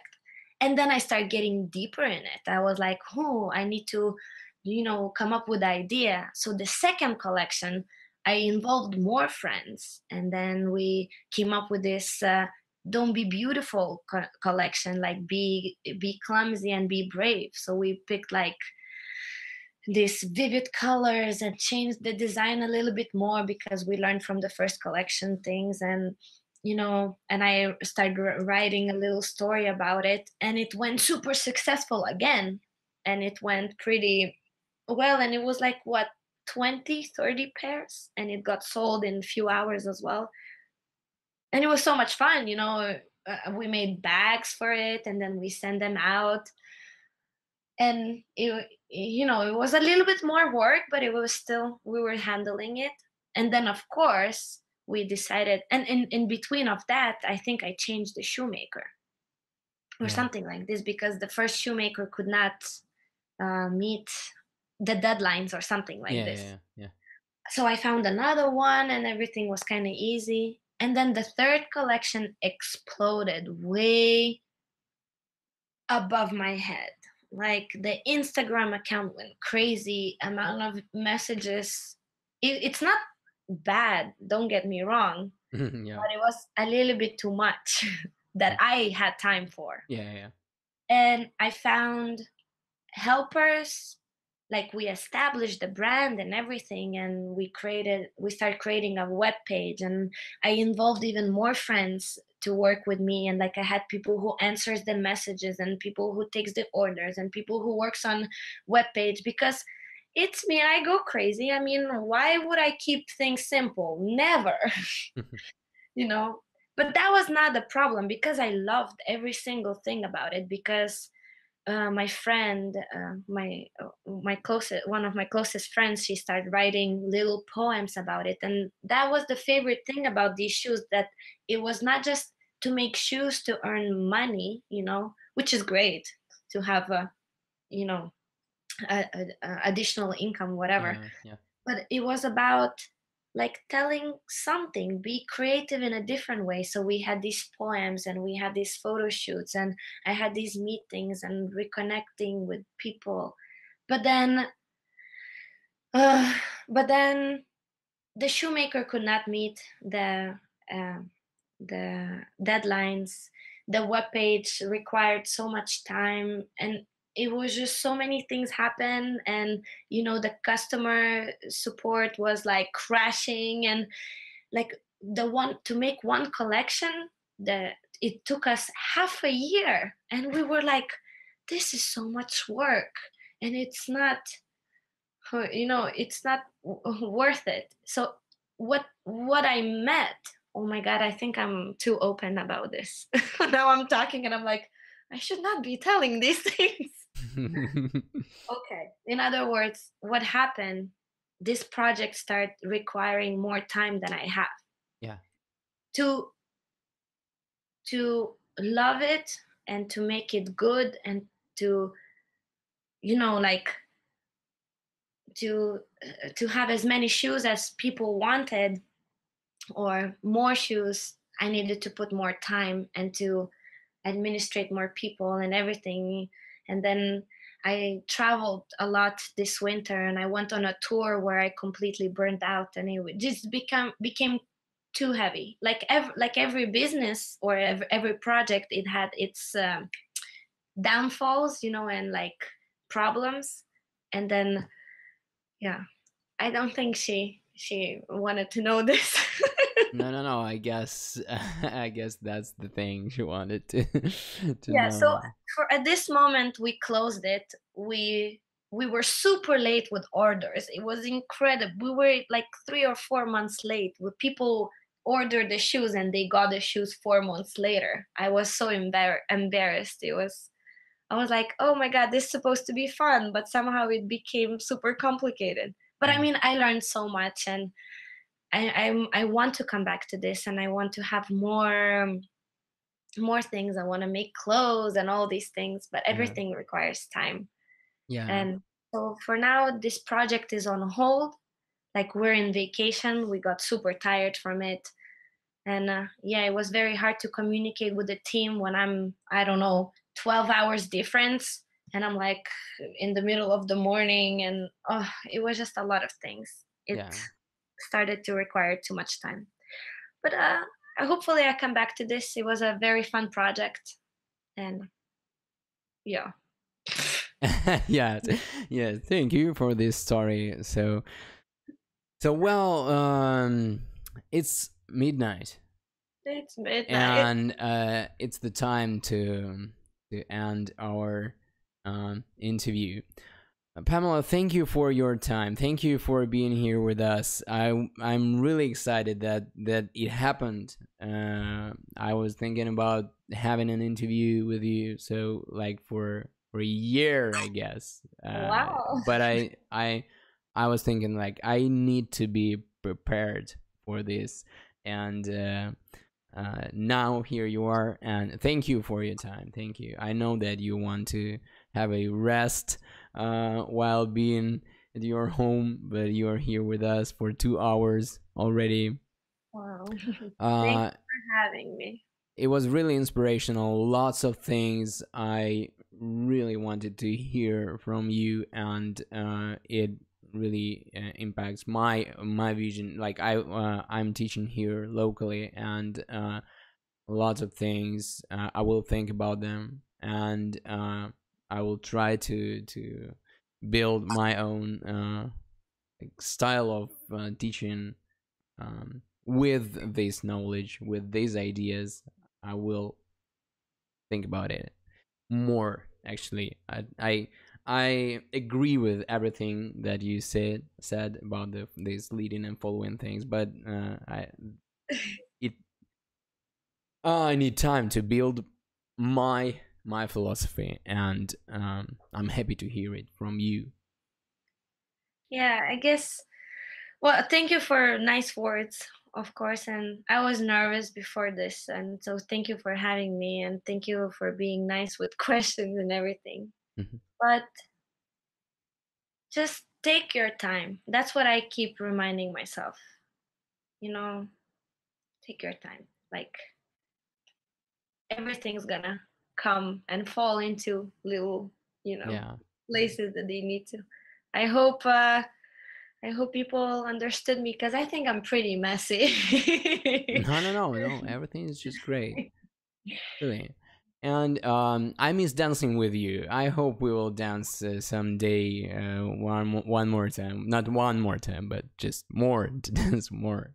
I wish. I don't travel that much right now. Well, you Um, have a son. Well, maybe I'll yeah, come to your city. I hope so. I hope so. So yeah, Pamela, I will stay with the chat for 5 or 10 more minutes, but I can say goodbye. Thank you, and I hope to see you soon. Thank you so much. I hope to see you soon as well. Thanks for this experience. Bye bye, Pamela. Good luck. So, Cheers. So, guys, that's all, I guess. I was really nervous, and Pamela was nervous, but everything happened, and that's great. Thanks to everyone who supports the channel with the donation. Pasha, thank you for your support. I have this goal of having 1,000 subscribers till the end of the year. I hope you will help me out with that. I think it's possible. Guys, thank you. Thanks to everyone who came. Please follow the Telegram channel to have the announcements. Follow all the social media like Facebook, Vkontakte, and of course YouTube itself. Help me out with this spreading the information. So if you reposting this announcements and so on, I really appreciate it. Well, I think that's it. There are a lot of things, really important things we've heard from Pamela, and I think that's the interview I would like to share with a lot of people who wasn't here tonight. Where is the Telegram link, Pavel? Thank you. I will put the link soon. Just a second. I will do it right now to not forget. It would be great if you will give me the feedback about where do you find the information about the upcoming interviews. Is this Facebook or something like that? Please remember also that YouTube has this bell button that you can push to get notifications, announcements that the stream is online, that the video is uploaded. If you use it, then you will not miss the information. So the link is where is it? Where should I put it? Like here, yeah. I'm confused. I'm a bit tired, so sorry for that. So where Telegram? Oh my god. I need a minute to find it. Please give me your feedback. Let me know who you wanna see here in the next interviews. maybe some ideas how to make it better. Sorry for that problem during the interview, that lag. I don't know what was it, but I've tried to fix it as soon as possible, as quick as possible. Yeah. So the link, oh my god.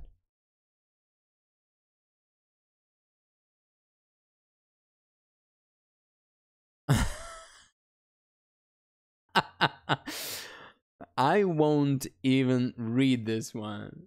I know what you want to say. So yeah, the link is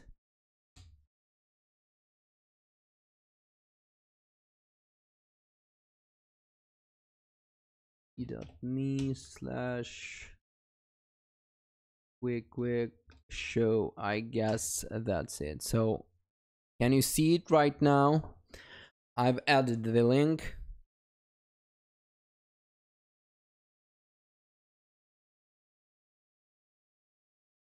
Yeah, I guess so. So guys, thank you for being here with us. Join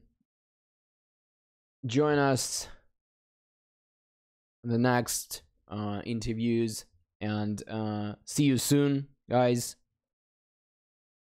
Goodbye, good night, thank you, bye bye.